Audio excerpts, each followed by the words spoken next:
Shalom Aleichem Search Committee. My name is Rabbi Yaakov Weisenberg. Thank you for considering my candidacy. And I'd like to share a brief Torah thought with you. We're about to celebrate the holiday of Chanukkah, and we're also, the past several weeks and moving forward, have been reading the weekly Torah portions that deal with Yaakov Avinu and Yosef HaTzadik. And many commentaries ask, what's the connection between the holiday of Hanukkah and these Torah portions, which always fall out around the holiday of Hanukkah, which deal with Yaakov and more specifically with Yosef? Many answers have been given, many beautiful approaches have been given, but I'd like to share with you, in particular, the approach of the Shem Mishmuel, a great Hasidic rabbi from about 100 years ago, who relays the following, I think, very beautiful insights. And he says, if you look back in Parshas Vayetze several weeks ago when Yosef was born, Yaakov, the Torah indicates that now that Yosef was born, now Yaakov is ready to confront his brother Esav. And Rashi points out, why is this?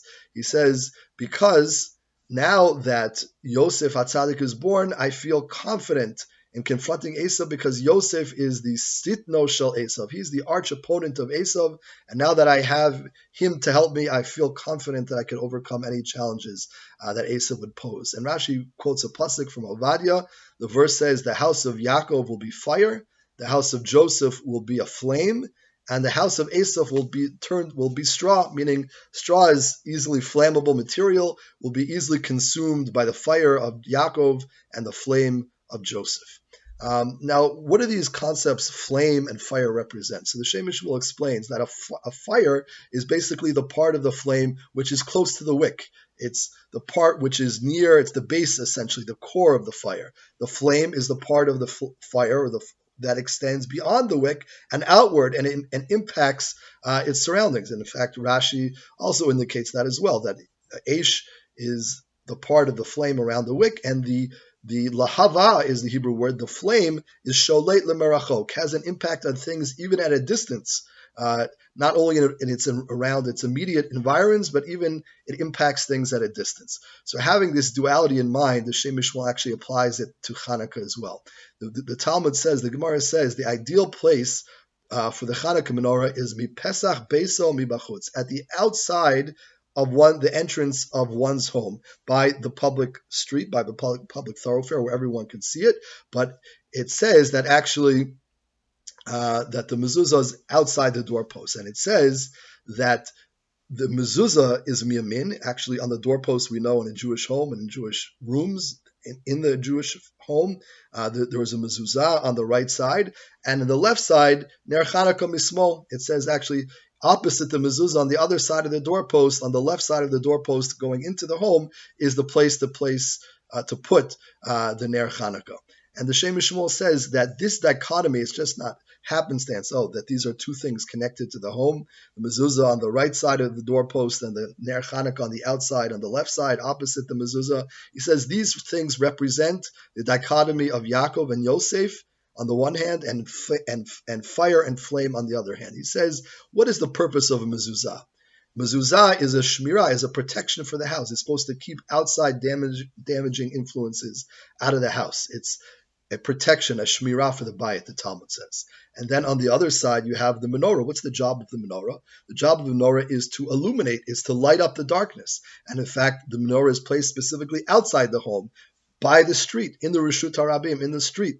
So the Shem Mishmuel says that this represents a duality that a Jew has to have. On the one hand, he has to have a certain level of insularity, as symbolized by the mezuzah, which is a protection for the Jewish home. It keeps out negative influences from a Jewish home, and it maintains a certain purity and pristineness and holiness of the Jewish home. That is important on the one hand, and that's actually symbolic of fire, which warms only its immediate environs and is basically the base of the flame, and that's what Yaakov Avinu was. He was, in many regards, a man, Ishtam Yoshev Ohalim, the pasuk says, a man who sat in the tents, the study hall. He sat and studied Torah the first half of his life. So he represents a certain level of insularity.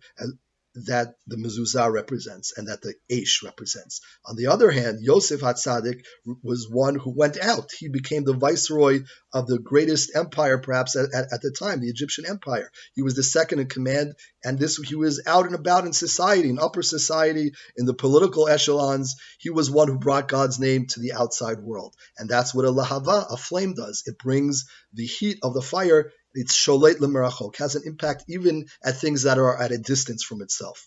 So the Shem Mishmol says this dichotomy is certain, or duality, I should say, is certain to overcome Esav. Esav in rabbinic writings represents basically, he is the embodiment of all negative forces. The Talmud says that he is, the archangel of Esav that Yaakov fought with is essentially the embodiment of all negative forces in the world. So how do we overcome darkness? How do we fight evil? Is actually a dual approach. On the one hand, yes, we have to have a certain amount of insularity represented by Yaakov Avinu, and on the one hand, and the mezuzah as well, which keeps the Jewish home pure and safe and represents a certain purity that the Jewish home should have. On the other hand, but that level of insularity is not sufficient. The Jew has to be able to bring his light, the godly light, into the Reshut HaRabim, into the public domain, into his public affairs, into his workplace, into the city, not just to be totally insulated, but he has to take that holiness which he maintains in his home, and I would add in the synagogue and in the Beit Midrash and the study hall. It's important to have a certain level of insularity, but the insularity on its own is not sufficient. You have to be able to be the lahava as well, the flame which has an impact at things even at a distance of itself, like the Ner Chanukkah, which is Pesach Beso Mibachutz. It's the entrance on the outside by the Reshut HaRabim, by the public thoroughfare, has an impact on the world at large. It brings God's light to the outside as well. So I think this duality is very important, and it's connected both to the parshiot that we're reading that talk about Yaakov and Yosef, who are represented by the fire of Yaakov and the flame of Yosef, respectively. And of course, as the Shem Mishmor points out so beautifully, this is connected to the holiday of Chanukkah as well, that we celebrate during this time of year, which talks about having the mezuzah on one side of our doorpost. That's the certain level of insularity which is necessary, but that itself is not sufficient. We have to have on the other side of the doorpost, we have to have the menorah, the lights of Hanukkah, which light up the darkness and bring God's light into a sometimes dark world, and bring the world to a place of spiritual elevation and light and morality and goodness and justice. So I think a very important lesson for year-round, obviously certainly appropriate for this time of year, but important year-round that we have to maintain that duality. A certain level of insularity is appropriate and necessary to maintain who we are, to maintain our identity, but on the other hand, we have to be concerned about not only being insular, but being able to bring that light which we so cherish and care for and guard so zealously. We have to be able to bring it to the outside world that has an impact at the world at large, to make the world as a whole a more godly place. Thank you for your consideration. I wish you a Chanukah Sameach, a Freilichen Chanukah, and a good Shabbos and a Shabbat Shalom. Thank you again. All the best.